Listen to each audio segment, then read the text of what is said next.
Welcome to the Power of Love show, sponsored by the DDJF Foundation, where we shine a light on loss and grief and how it impacts our lives. We are here to provide hope, resources, and a community so no one feels alone in their grief. Enjoy the show. Welcome to the Power of Love show, sponsored by the DDJF Foundation. I am TJ Jackson, and with me I have my eldest brother, Taj Jackson. What's up, T? What is going on, Taj? Nothing. Nothing. Okay, so we are live on the Power of Love show. If you are watching us on Facebook or YouTube, thanks for joining us today. You also may be listening to us on our podcast, on the Power of Love podcast, which is available on all streaming podcast platforms. If you haven't done so already, make sure to subscribe so you don't miss an upcoming episode. But here at the Power of Love show, we like to just do positive, inspirational, hopeful content to help you get through this thing called life. With that said, we are not licensed therapists. We are just ordinary people who've experienced loss in our lives. We've been impacted by it and we've learned from it. Saying that, if you need professional help, we urge you to seek it and to find it.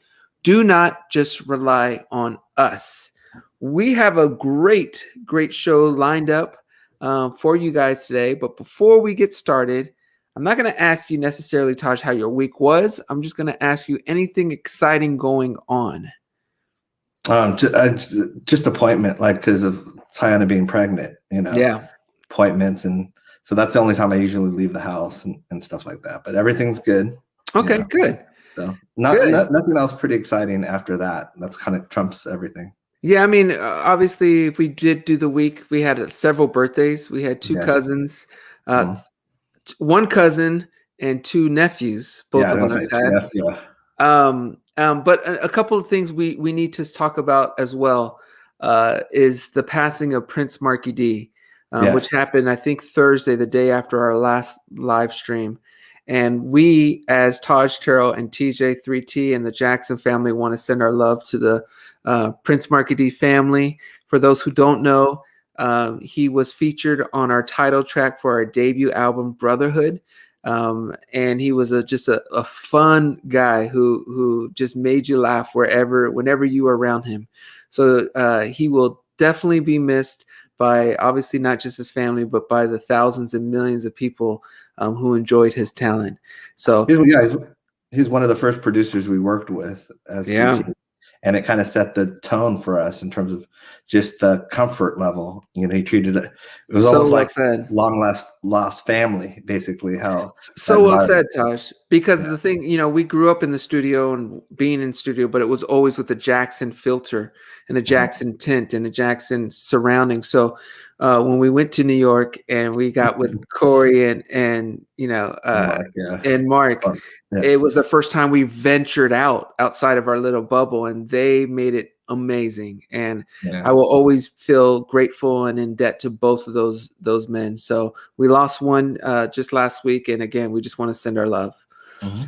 With that said, Taj, real quick, I want to just ask about the Tiger Woods. I want to send some condolences and some prayers to Tiger Woods and his family. Again, we sometimes single out celebrities because a lot of people around the world feel connected to them. So when one of your favorite celebrities goes through an issue, it can mess with a lot of other people. So we just want to send love and condolences to, or I should say, love and prayers for a healthy recovery for Tiger. We still don't know the extent and severity of the injury, as we shouldn't. It's a private matter, and for now, we just need to just pray and hope everything goes as best as they can for him and his family. Yeah. With that said, Taj, did I miss anything else that was worth mentioning in the intro? No, next week I'm going to probably have something. I wanted to talk about Molly, but I'll do that next week. You sure? Yeah. Okay. I'm going to get more information and I'll have more for that. Okay. Well, let's do this. So today's episode of the Power of Love show marks the third and final installment of our mental health series. We are honored to welcome an esteemed professional onto today's episode, Miss Dr. Jessica Whelan. She has extensive experience in the mental health field and has served as a speaker and advisory board member in the areas of nursing leadership, psychopharmacology, bipolar disorder, major depressive disorder, attention deficit disorder, schizophrenia, binge eating disorders, and autism spectrum disorders, just to name a few. And that sigh was because when there's words I can't even understand, I realize how much more growth I have to do. But Dr. Whelan is also the owner and CEO of a national network of clinicians and Holland Inclusive Health System and adjunct faculty at Maryville University. She received her Bachelor of Arts from the University of Missouri, Columbia, and her Bachelor of Science in Nursing degree from Goldfarb School of Nursing at Barnes Jewish College in St. Louis. We're not done yet. She received her Master of Science in Nursing from the University of Missouri, Columbia, and her doctorate in nursing practice at the University of Missouri, St. Louis. She has published in peer-reviewed journals such as the Journal of the American Association of Nurse Practitioners. As a nurse, she has worked in multiple areas, including community, mental health, and inpatient psychiatric units. Despite her own struggles with autism, throughout her training and career, she has received several scholarships, honors, and awards.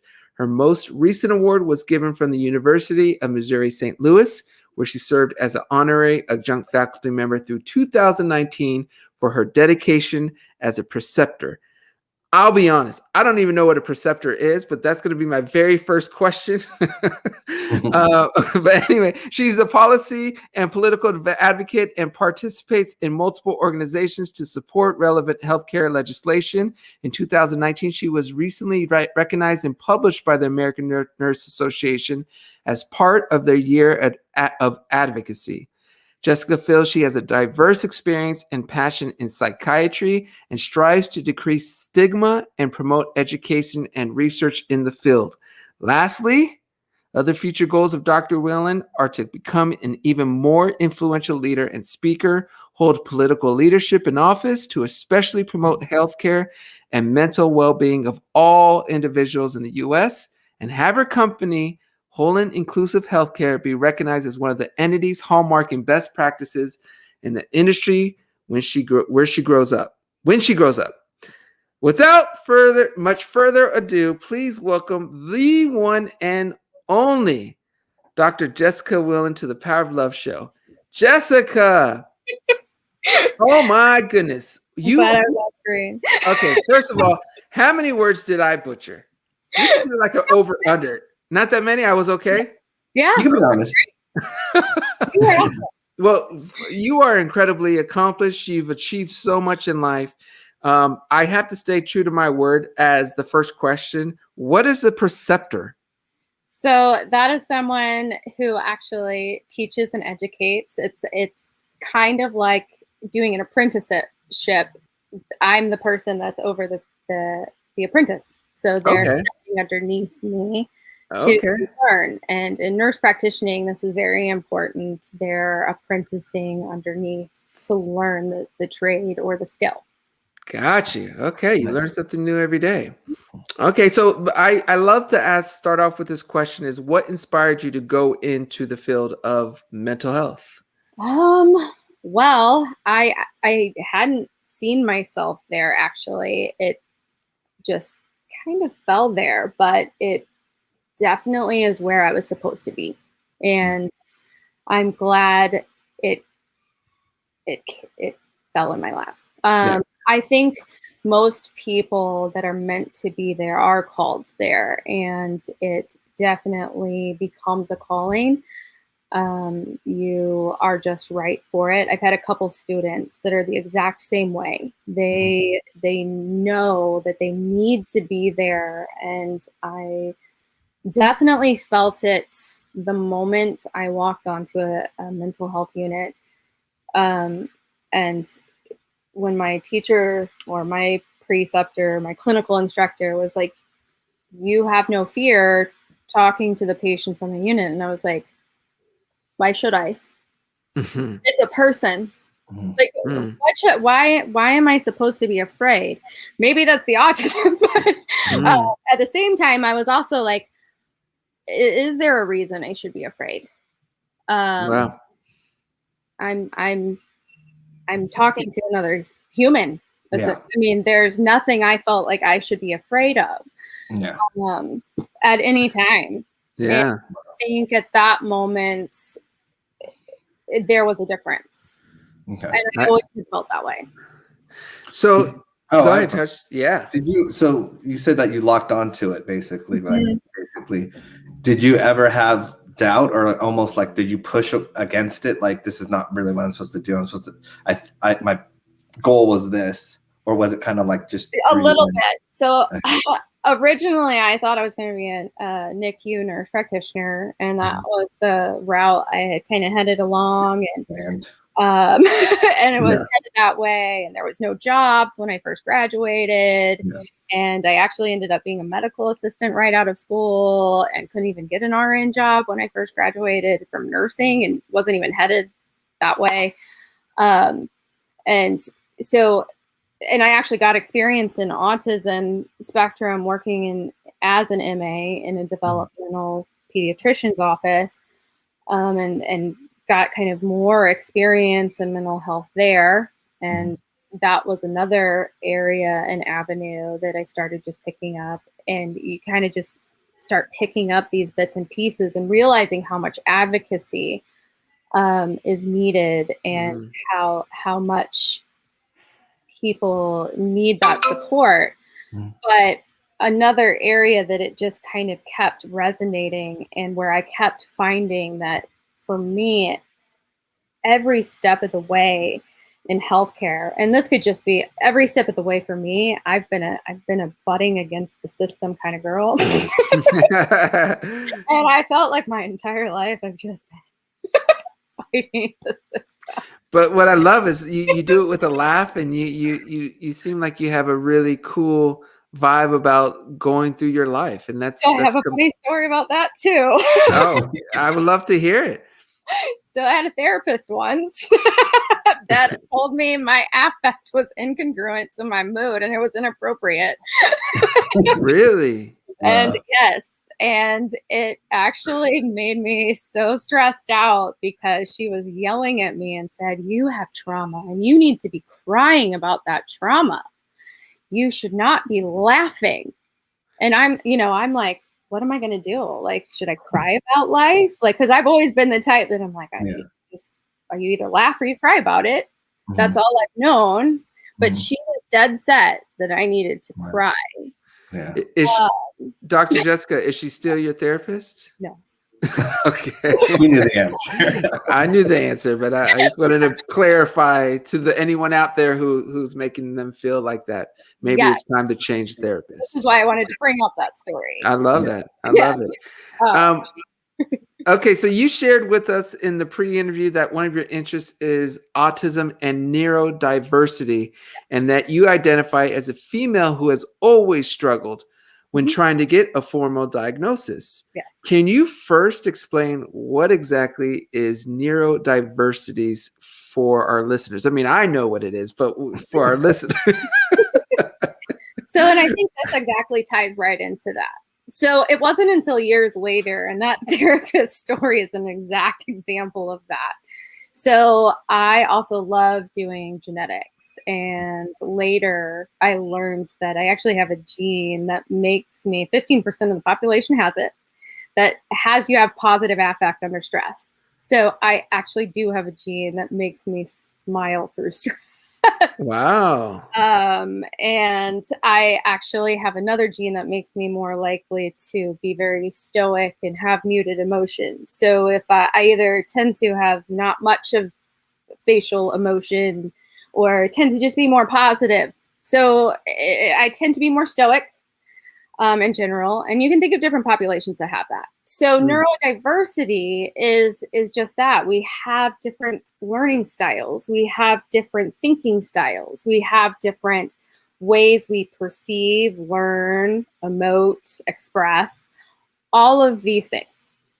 And if personally, I think if we started having a better concept and awareness of this at large, we would probably have a lot less fighting and arguing, because we would be able to express ourselves better.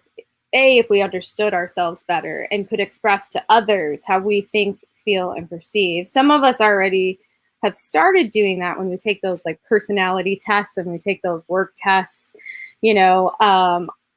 Interestingly enough, people probably wouldn't guess that I'm an INTJ from a personality perspective, but that is introvert. Uh-huh.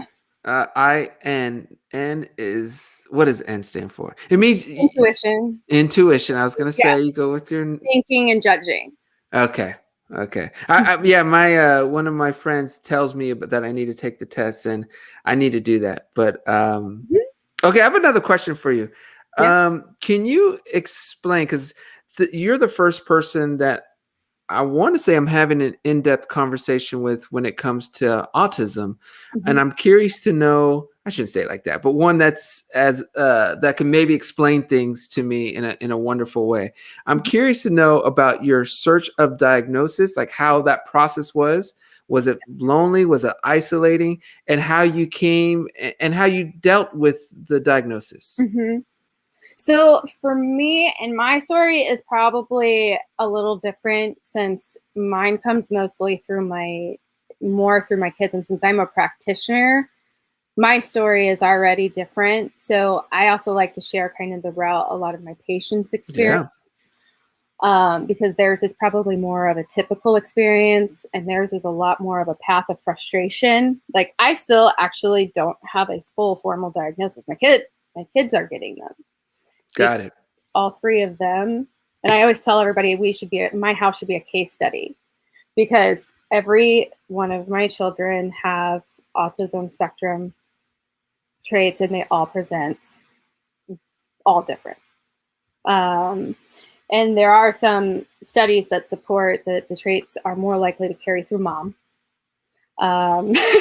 So it does not shock me, since I took the testing, and I only have like 30 points non-neurodiverse. So out of 200 points, I was a 170 neurodiverse. So not surprised that my kids are heavily spectrum related.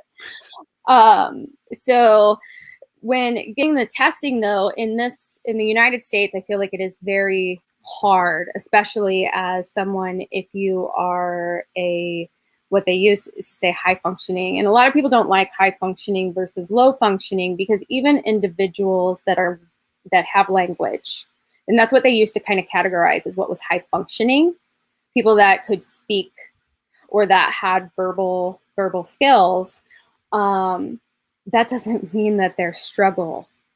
And that's why saying things like high functioning and low functioning isn't fair, because my struggle is real. I can talk about that all the time. My struggle is real. My struggle is intense. And actually, sometimes the higher the functioning, sometimes the higher the level or the capacity in society, the worse it gets. That I can speak to, because the less people believe me, or the less people want to forgive my transgressions. So if I make a social faux pas because of my level of intelligence, I am held to a higher expectation socially of what I should and should not know. Wow. For social errors, that I'm slapped with a harder repercussion. I lose friends that much faster for a blunder. Okay, another question I have to ask, and I know our community has has kids that are autistic.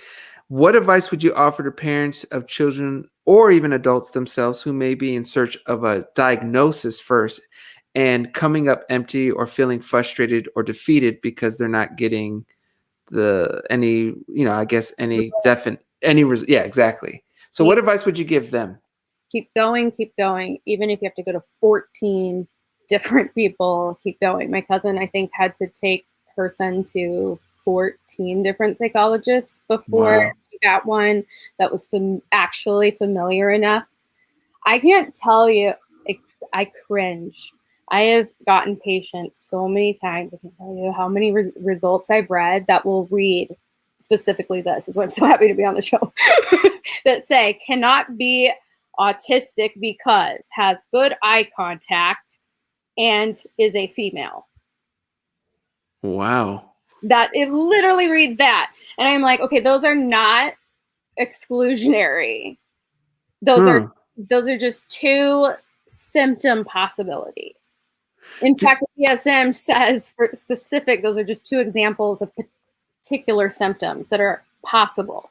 You will not meet a kid from the South whose mom probably didn't spank it into him or her to look someone in the eye when they're talking to you, because that's good manners. Yeah. Yeah. It just is. Okay, I have another question for you, Dr. Jessica. A member of our community, Marlene, she writes, my kid is different, but I hate being forced to put a handicap label on him when he has so many better sides than others. The society only showcases negative sides. And because of that, he has such a huge anxiety. That's unfair. I see you nodding pretty strongly. So what would you say to Marlene? This is why I love neurodiversity, and this is what I talk about with my kiddo, because I want him to understand his autism spectrum so he knows where his struggles are. But I also, it's kind of like the sandwiching technique.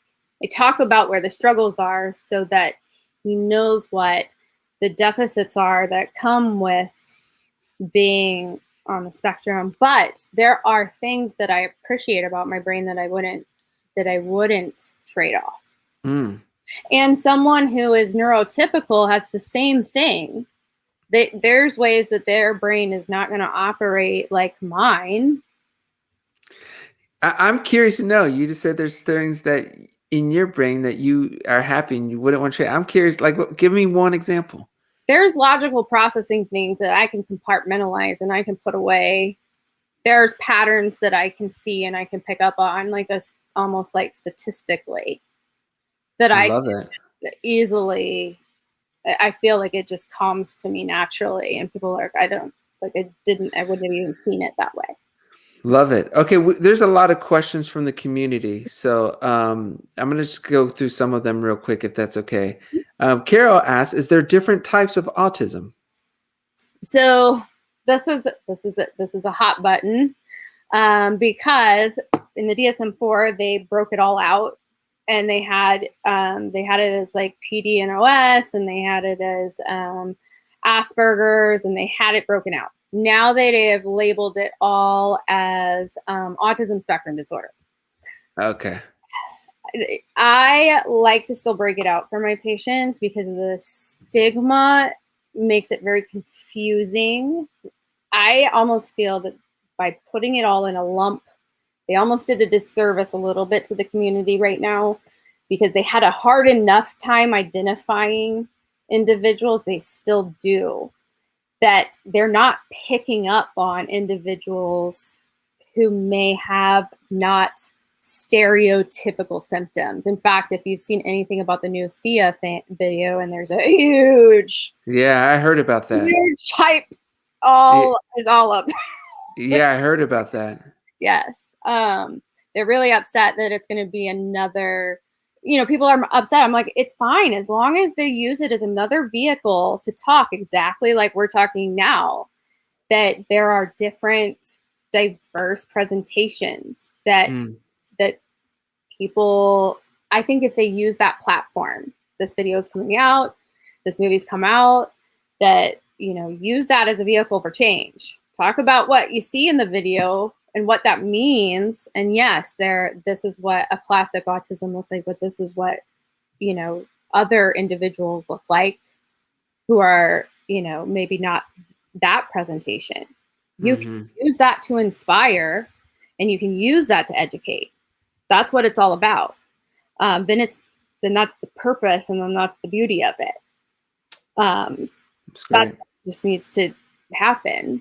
As long as that's happening, then it's great. But right now, I think what they lumped it all together, now we're back to having difficulty identifying individuals like myself who are constantly told, you're too social, you have good eye contact, you do this. That doesn't mean that I'm not constantly at every minute hyper focused on, am I giving enough eye contact? Am I giving too little eye contact? How are they perceiving what I'm saying? Like at every moment, what word choice? I am very fixated on what word I'm picking. Every word, every choice, every movement of body. See, and this is, and please forgive me, Dr. Jessica, if I just sound like I don't know a thing, but it seems like some people can maybe be autistic in a way if they're going through that, where they're being labeled as paranoid or something else, and not really. So is this just the growth of our understanding of all of this that's leading us to understand the different levels of autism? So, and I think so, and I see that a lot. So that leads into a whole different layer. I see by different populations and by different skin tones, get different diagnoses. And in my area, especially in the Midwest, where there is a little less openness and diversity, there's a little bit more stigma and a little bit more labeling of different individuals. That's so unfortunate. I appreciate you mentioning that, because I think a lot of times we go through society just thinking that everything's working perfectly and everything is right. But, because I just appreciate that point, because labeling is a very powerful thing. And if you're getting labeled differently and with different type of, negative connotations, it can really be unfair and messed up. So I appreciate you mentioning that. Sharon has a quick question. She says, how do you help someone you may think may be autistic without letting them know what you think? What would you suggest? I guess my first question is, why would you not want them to know what you think? Okay. Like, what's the, I guess, are they going to react upset or? I think it. But I'm guessing you're assuming they're going to be upset, or that you're wanting or offended, or offend. Yeah, I think our society has done an unfair job of making you feel offended if you were to say you may be autistic. Yes. And if I suppose if that's the case, most of the time, and I'd have to wonder what the struggle is that they're struggling with, and I guess it's like social things. It's a lot of times mirroring, helping them by with anyone. It's kind of like taking them under the wing. And actually just, in younger kids, they sometimes do this. Girls fare well because there is a lot more imitating and some of the masking. So the girls will like kind of shelter each other, and like a girl will go underneath the wing of another girl and they'll imitate each other. And so you can kind of do that by being like, hey, come with me, and we'll do this together. Come and I'll hang out. And I can think of actually some of my friends. I always had that other Aspie friend, usually, who was even a little bit more autistic than myself, who I was playing dress up with, who I was dressing up even just a little more than myself. And I look back and I always had that friend. Yeah. Okay, another question. On our show, we often discuss the stigma surrounding mental health in our society. But as a medical professional, can you speak to the stigma in healthcare that still exists today?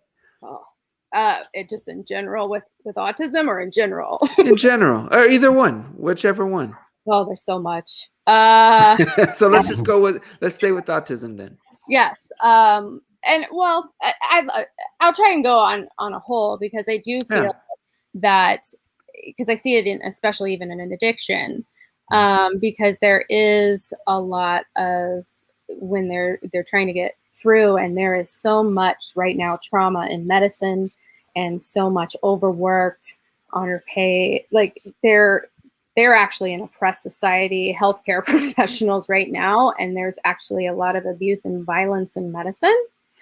And it's not really being addressed, and they're coming up with all these creative terms of what to call it, like compassion fatigue and all these other things.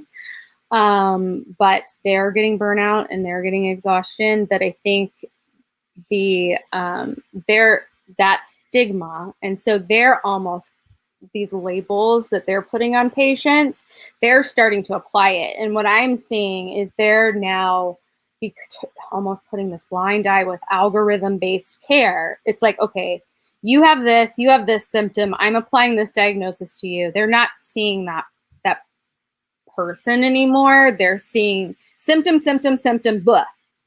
Symptom, blah. Like it's, and symptom, you get this med. I really tried very hard not to practice that way. I 100% have always fought against that, because I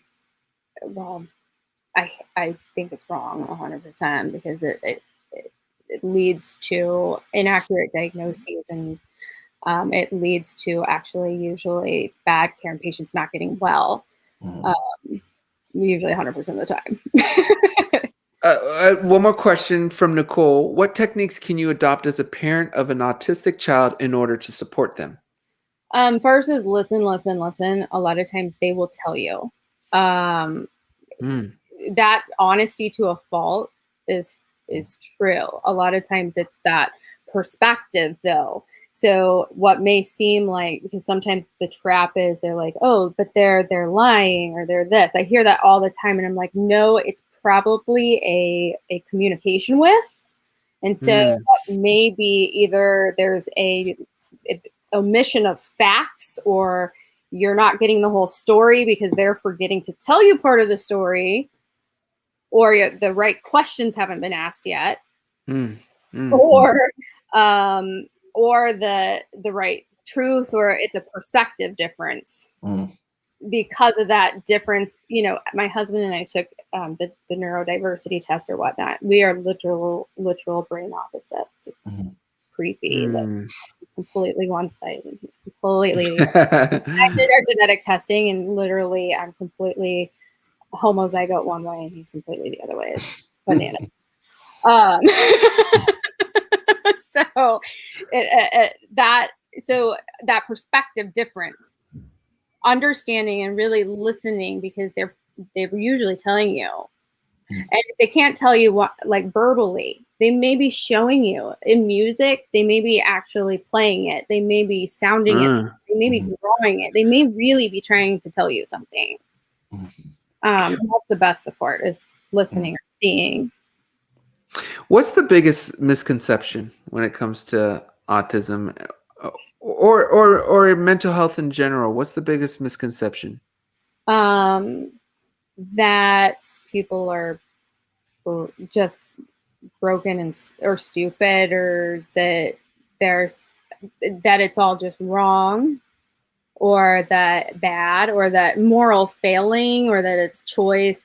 I think there's still this idea, like, even though people are grabbing onto the idea that it's fixable or that it's medicine, not all of it just needs to be changed either.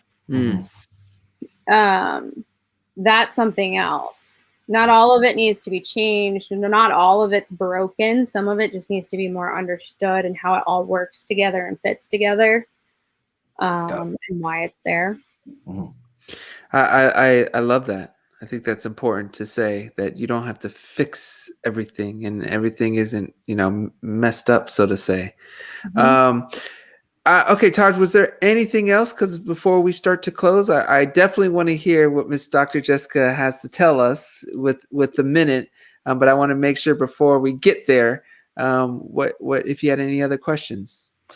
No, I mean, for me, I just listening stuff like that, there's certain stigmas that I grew up with in terms of that you just have to unlearn. It's because of whether it was TV or just in general, and it usually takes someone that's close to you that might introduce you to autism in a way that those stigmas go away, because you're learning about it in that way.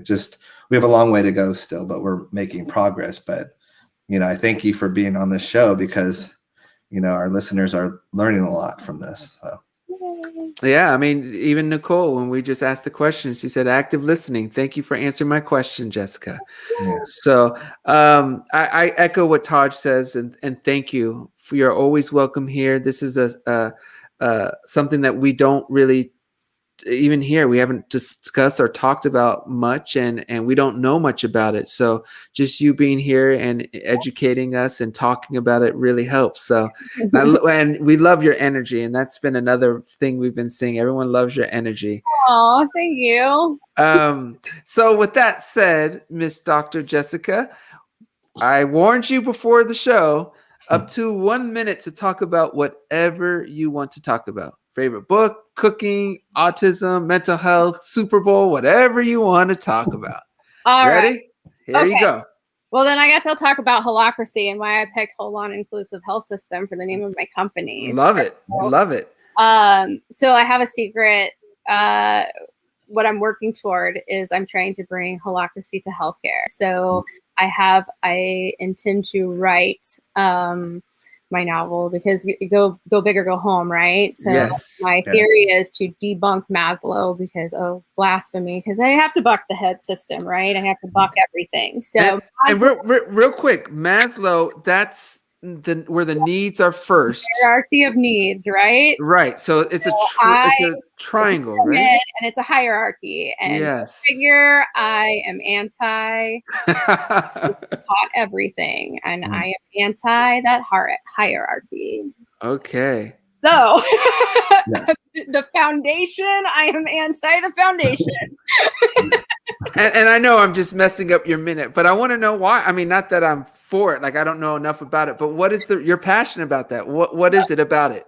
Well, my issue is I understand why you would have to address a basic need first, like why, if someone's bleeding out, you need to address someone bleeding out. But what I found across the board is that if someone is bleeding out but doesn't have the will to live, they're going to die no matter what.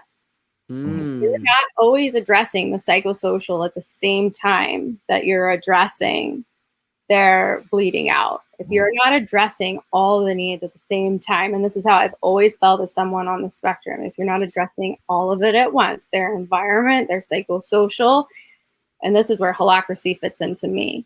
If you're not addressing all the needs at once, then it's pointless and fruitless. They're going to die anyway while they're bleeding out. You have to be like talking to them and coaching them and really feeling them at once, which is, you would think that somebody on the spectrum wouldn't understand that, but I do. I'm feeling that the whole time through.